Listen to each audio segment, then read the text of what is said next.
গ্রামের মতো শান্তি কোনো জায়গায় নেই। কত সুন্দর শান্তির বাতাস আর কত সুন্দর পরিবেশ।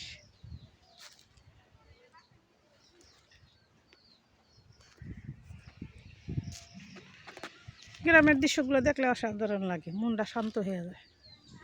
কৃষকরা খেতে ফসল করছে, এখানে লাউ ক্ষেত লাগাইছে, এখানে হলুদ ক্ষেত। তো আমি হলুদ ক্ষেতেও যাব কয়েকটা হলুদের ফুল আনার জন্য।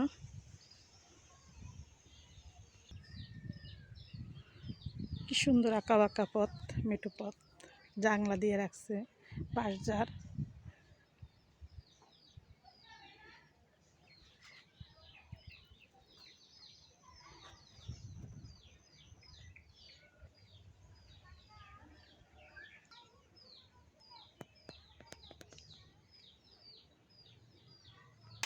যেতেছে হলুদ ফুলের জন্য। তা আমার ভাইয়ের বাগান এখানে, আমরা এলাকারই ভাই, তাদের বাগানে যাব, কিছুটা হলুদের ফুল আনবো।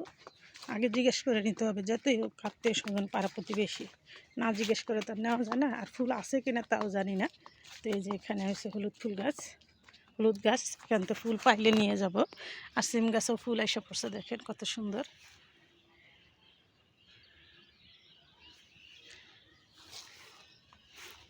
আই ভাই, এখান থেকে দুটো হলুদের ফুল নিতে পারবো? তো হলুদ গাছে কিন্তু ফুল নাই, গাছগুলো কিন্তু অনেক বড় বড় বিশাল হয়েছে, কিন্তু ফুল নাই। দেখতেছি যেতে পারি ওখান থেকে আজকে নিয়ে যাব, তো আপনাদের সাথেও সেটা শেয়ার করব। দেখেন এই যে প্রজাপতি উঠতেছে, প্রজাপতি প্রজাপতি পাখনা মেলো। আর দেখাবো আপনাদের সাথে কলমি শাকের ফুল শেয়ার করব। এই দেখেন কলমি শাকের ফুল কত সুন্দর।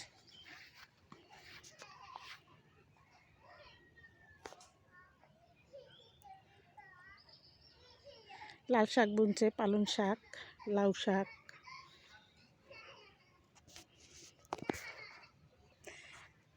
আই ভাই, হলুদ গাছে ফুল হয় নাই, কটা হলুদের ফুল লাগতো, বুঝেন নাই? হলুদের ফুল হয় নাই, কটা ফুল নিমু।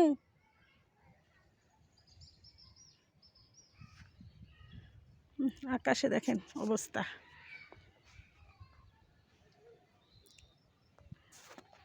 বড় দুপুর এখন।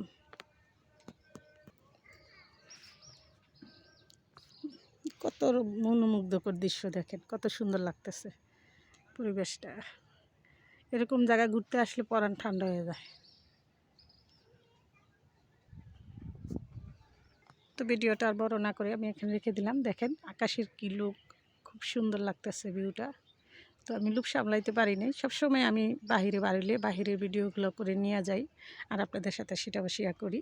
তো ভিডিওটা না টেনে দেখবেন, মনটা জুড়িয়ে যাবে। যারা প্রবাসে আমার ভাইয়েরা আছেন, দেশ ছাড়া বিদেশে চলে গেছেন মা বাপ থেকে, তাদের উপলক্ষ করেই কিন্তু আমি অনেক ভিডিওগুলো করি গ্রামের।